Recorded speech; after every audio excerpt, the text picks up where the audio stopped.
I am Altaf, your science teacher. Today we are going to teach you force and pressure, class 8. We will keep the video short, but we will not compromise with the quality. Thank you.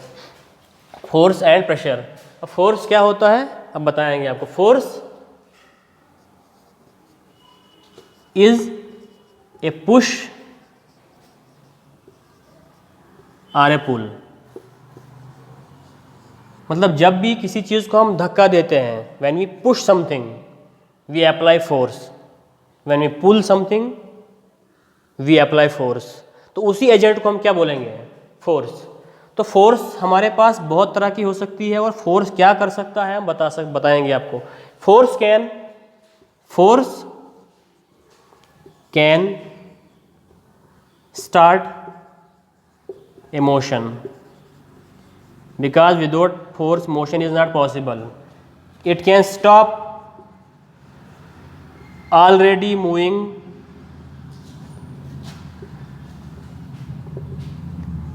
objects. मतलब जो पहले से ही motion में है उसको रोक सकता है. जैसे फॉर एग्जाम्पल किसी चीज़ को आप धक्का दे दो तभी वो मूव करता है. कभी कभी क्या होता है कि आपको फोर्स का एजेंट दिखता नहीं लेकिन वो होता है, जो आप हायर क्लासेस में पढ़ोगे.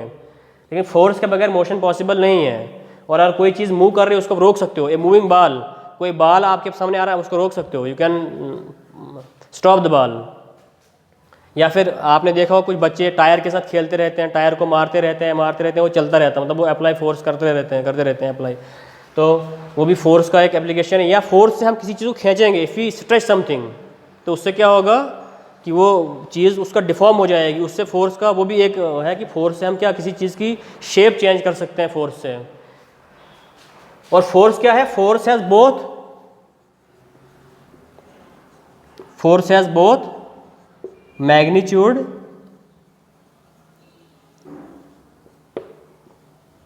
And direction. मतलब फोर्स की दोनों मैग्नीट्यूड और डायरेक्शन भी हो सकता है. मतलब कि कौन सी डायरेक्शन में आप लगा रहे हो और कितने न्यूटन लगा रहे हो. क्योंकि फोर्स का जो यूनिट होता है एसआई यूनिट फोर्स का वो होता है न्यूटन.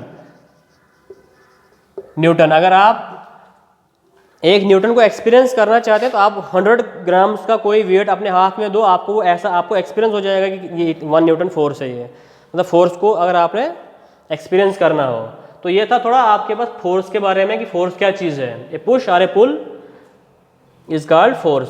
हम क्या कर सकते हैं कि फोर्स से कोई मतलब मोशन, यूनिफॉर्म मोशन को या फिर स्टेट ऑफ, हम इन जनरली कह सकते हैं स्टेट ऑफ मोशन को हम डिस्टर्ब कर सकते हैं. मतलब कि उस फोर्स से हम उसको क्या कर सकते हैं, we can change the state of motion of an object.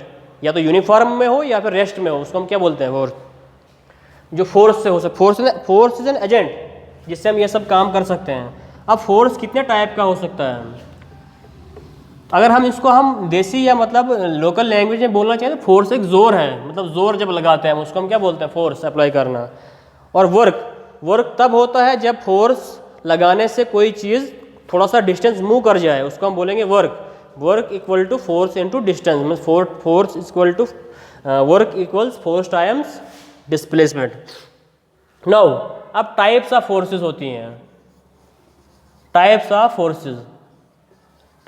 Forces में क्या आएगा आपके पास? टाइप्स ऑफ फोर्सेस से पहले मैं ये बताऊं कि आपके पास दो ऑब्जेक्ट्स के बीच में कांटेक्ट का होना, इंटरेक्शन का होना ज़रूरी है, लेकिन कांटेक्ट में होना ज़रूरी नहीं है. क्योंकि हमारे पास दो तरह की फोर्सेस होती हैं. These forces can be contact forces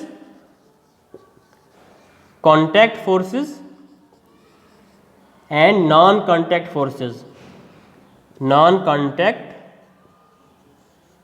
forces. मतलब ये नाम से पता चल जाता है कि दो बॉडीज का, दो ऑब्जेक्ट्स का कांटेक्ट में आना ज़रूरी है इनके लिए. फॉर एग्जांपल मस्कुलर फोर्स जो हमारी मसल्स जनरेट करती हैं, जो इससे हम काम करते हैं, उसको बोलेंगे मस्कुलर फोर्स, जो मसल से हम काम करते हैं. और ये भी एक कांटेक्ट किए बगैर हम इसका अप्लाई नहीं कर सकते हैं इनको, मस्कुलर फोर्स को. उसके बाद आती है इसकी दूसरी एग्जांपल है इसकी मैकेनिकल फोर्स. मैकेनिकल फोर्स का मतलब है कि जो मशीन्स वगैरह से हम करते हैं या मैकेनिकली जो हम करते हैं. तो वहाँ मशीन से अप्लाई करती हैं फोर्स, और मशीन जब फोर्स अप्लाई करती हैं तो कांटेक्ट का होना ज़रूरी हो जाता है, otherwise they can not do work.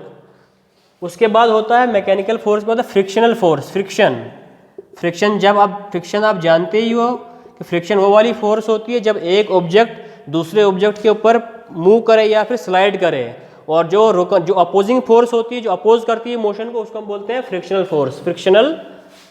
Force. मैं थोड़ा सा इसके बारे में बता दूं कि अगर आपके पास एक ऑब्जेक्ट है, उसके ऊपर दूसरा ऑब्जेक्ट चल रहा है, मतलब ये आपके पास सरफेस से ऊपर से ऑब्जेक्ट, जो ये टेंजेंशियल फोर्स लगेगी, जो इसको रोकेगी मोशन को, उसको बोलेंगे हम फ्रिक्शनल फोर्स, या फिर हिंदी उर्दू में इसको रगड़ भी बोलते हैं। तो ऐसी फोर्स के लिए भी कांटेक्ट में होना ज़रूरी है। तो इसलिए ये तीन क्या आ गई हमारे पास एग्जांपल्स ऑफ कांटेक्ट फोर्सेस। अब नॉन कांटेक्ट फोर्सेस हैं, इसमें हमारे पास आती है इलेक्ट्रोस्टैटिक फोर्स। इलेक्ट्रोस्टैटिक फोर्स मतलब कि आपके पास दो चार्जेस हैं, दो चार्जेस आपके पास हैं, वो कितना ही दूर हो उनको नज़दीक आना ज़रूरी नहीं है फोर्स एक्सर्ट या अप्लाई करने के लिए। फॉर एग्जांपल इसकी एग्जांपल मैं ऊपर लिखता हूँ, आपके पास एक पॉजिटिव चार्ज है, दूसरा एक पॉजिटिव चार्ज है, ये एक दूसरे को रेपल करेंगे, दे विल रेपल, ये दूसरे को रेपल करेंगे, मतलब कि दूर भागेंगे एक दूसरे से, रिपल्शन होगा यहाँ पर। लेकिन इनको रिपल्शन जो फोर्स होगी वो इनके लिए मतलब दोनों को पास में आने की ज़रूरत नहीं है। नेक्स्ट इज, अगर आपके पास एक नेगेटिव है, दूसरा नेगेटिव चार्ज है, लेकिन ये भी रेपल करेंगे, दे विल रेपल, तो ये रेपल करने के लिए इनको नज़दीक आने की ज़रूरत नहीं, ये फ्रॉम ए डिस्टेंस रेपल करेंगे एक दूसरे को। अगर पॉजिटिव रहा और नेगेटिव रहा चार्ज, फिर ये क्या करेंगे, एक दूसरे को अट्रैक्ट करेंगे, क्योंकि आपको पता होना चाहिए कि like charges REPL and unlike charges attract. तो इनको नज़दीक आने की ज़रूरत नहीं है, ये एक डिस्टेंस से ही कर सकते हैं, एक दूसरे को फोर्स लगा सकते हैं, इसी को बोलते हैं इलेक्ट्रोस्टैटिक फोर्स। दूसरी आती है मैग्नेटिक फोर्स। मैग्नेटिक फोर्स मतलब मैग्नेटिक फोर्स ये नॉन कांटेक्ट है, इसमें इसके साथ नहीं रख रहा हूँ मैं इसको, ये नॉन कांटेक्ट फोर्स है, एक मैग्नेट दूसरे मैग्नेट को एक डिस्टेंस से रेपल करता है, एक डिस्टेंस से अट्रैक्ट करता है। अगर आप नॉर्थ पोल और साउथ पोल को लोगे, वो एक दूसरे को क्या करेंगे, अट्रैक्ट करेंगे, और अट्रैक्ट करने के लिए उनको एकदम पास में लाने की ज़रूरत नहीं, वो एक डिस्टेंस से एक दूसरे को अट्रैक्ट कर रहे होते हैं। और अगर आपके सामने दोनों पोल्स एक जैसे हैं, मतलब साउथ और साउथ, नॉर्थ और नॉर्थ, तो एक डिस्टेंस से ही वो एक दूसरे को रेपल करना शुरू करेंगे, मतलब जो फोर्स ऑफ रिपल्शन होगी वो एक डिस्टेंस से होगी, उनका इंटरेक्ट करना ज़रूरी नहीं है, मतलब कांटेक्ट में लाना ज़रूरी नहीं है। इसीलिए इन फोर्सेस को हम क्या बोलते हैं, नॉन कांटेक्ट, मतलब कांटेक्ट में आने की ज़रूरत बिल्कुल भी नहीं है। वो अलग बात है कि बाद में वो चिपक जाते हैं अनलाइक पोल्स, मतलब डिस्टेंस से वो करके चिपक जाते हैं। नाउ कम्स द नेक्स्ट, इसी का दूसरा है ग्रेविटेशनल फोर्स। ग्रेविटेशनल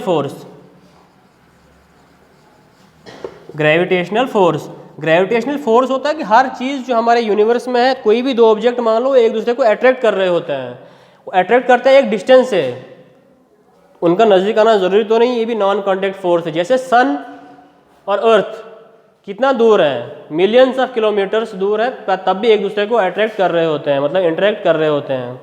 और मून एंड अर्थ ये भी एक दूसरे को अट्रैक्ट कर रहे होते हैं, और ये एक डिस्टेंस से कर रहे होते हैं। तो इसलिए इनका भी ये भी क्या है, नॉन कॉन्टैक्ट फोर्स है, ग्रेविटेशन फोर्स। तो ये मैंने बता दिया आपको, शॉर्ट में आपको समझ में आ गया होगा कि इनका क्या है रोल। मतलब ये भी एक दूसरे को पुल और पुश कर रहे होते हैं, लेकिन इन ग्रेविटेशनल फोर्स क्या होती है, हमेशा अट्रैक्टिव होती है, यहाँ पे हमेशा पुल ही होता है। नेक्स्ट इज, अब फोर्स के बाद हमारे पास प्रेशर की बारी आती है। प्रेशर क्या होता है, pressure is force per unit area.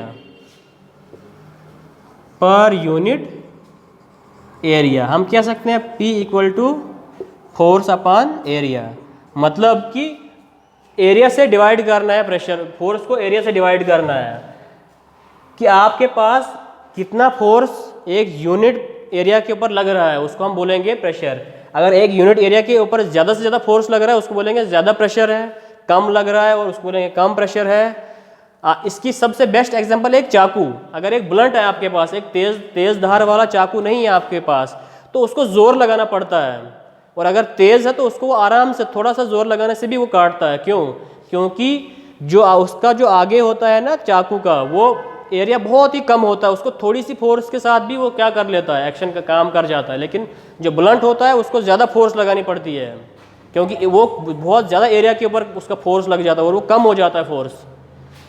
हाँ, ये आपके सबसे बेस्ट है स्कूल के बैग का वो स्ट्रैप जो होता है, अगर वो पतला होगा तो वो तकलीफ देता है, क्योंकि वो क्या करता है, कम एरिया के ऊपर ज़्यादा फोर्स लगती है। अगर आपके पास स्ट्रैप थोड़ा फैला हुआ हो तो उससे क्या होता है कि फोर्स जो होती है वो ज़्यादा एरिया के ऊपर लगती है, वो डिवाइड हो जाती है, तो आपको कम तकलीफ होती है।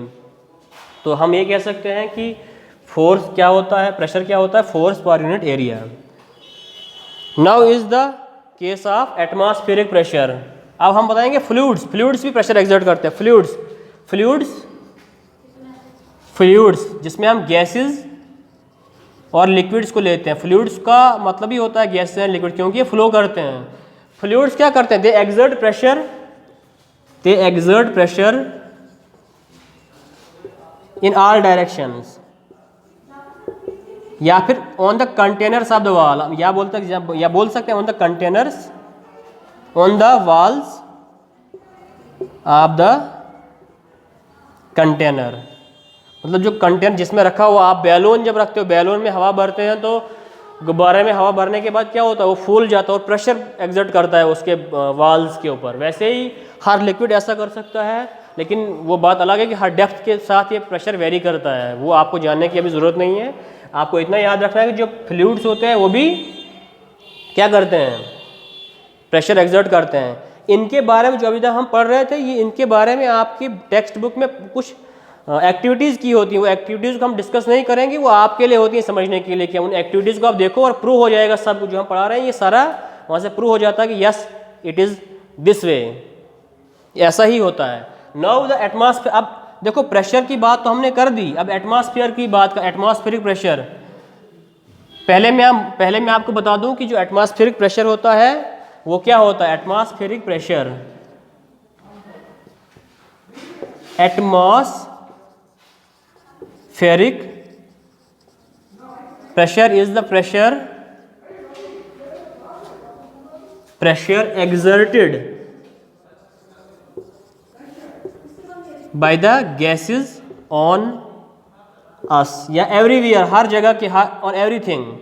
हम कह सकते हैं कि जो मतलब एटमॉस्फेयर जो है ना, एटमॉस्फेयर का मतलब ये हुआ कि the gaseous layer of the earth, कि अर्थ के आसपास जितनी भी गैशियस लेयर है, we are actually living in a sea of gases. तो हमें चारों तरफ से प्रेशर होता है, मतलब कि दबाव होता है। तो एटमॉस्फेरिक प्रेशर का मतलब ये हुआ कि जो हमारी गैसेज हैं, सराउंडिंग गैसेज, एटमॉस्फेयर की नाइट्रोजन, ऑक्सीजन, जितना भी कुछ है, ये प्रेशर एक्सर्ट करती हैं, क्योंकि इनको पुल कर रही होती है ग्रेविटी, और इसी ग्रेविटी की वजह से हमारे ऊपर ये एक्ट कर रही होती हैं, मतलब प्रेशर लगा रही होती हैं। तो इसी को हम बोलते हैं एटमॉस्फेरिक प्रेशर। ये हाइट के साथ वेरी भी करता है, और एट द ग्राउंड लेवल ये ज़्यादा होता है, इक्वेटर पे ज़्यादा होता है। तो यही था आपके पास कि एटमॉस्फेरिक प्रेशर, वो आपके बुक में एक एक्टिविटी है, आप उसको देख सकते हो, वहाँ से आपको पता चल जाएगा कि कैसे हम इसको प्रूव कर सकते हैं एटमॉस्फेरिक प्रेशर को। So thank you students, till next lecture.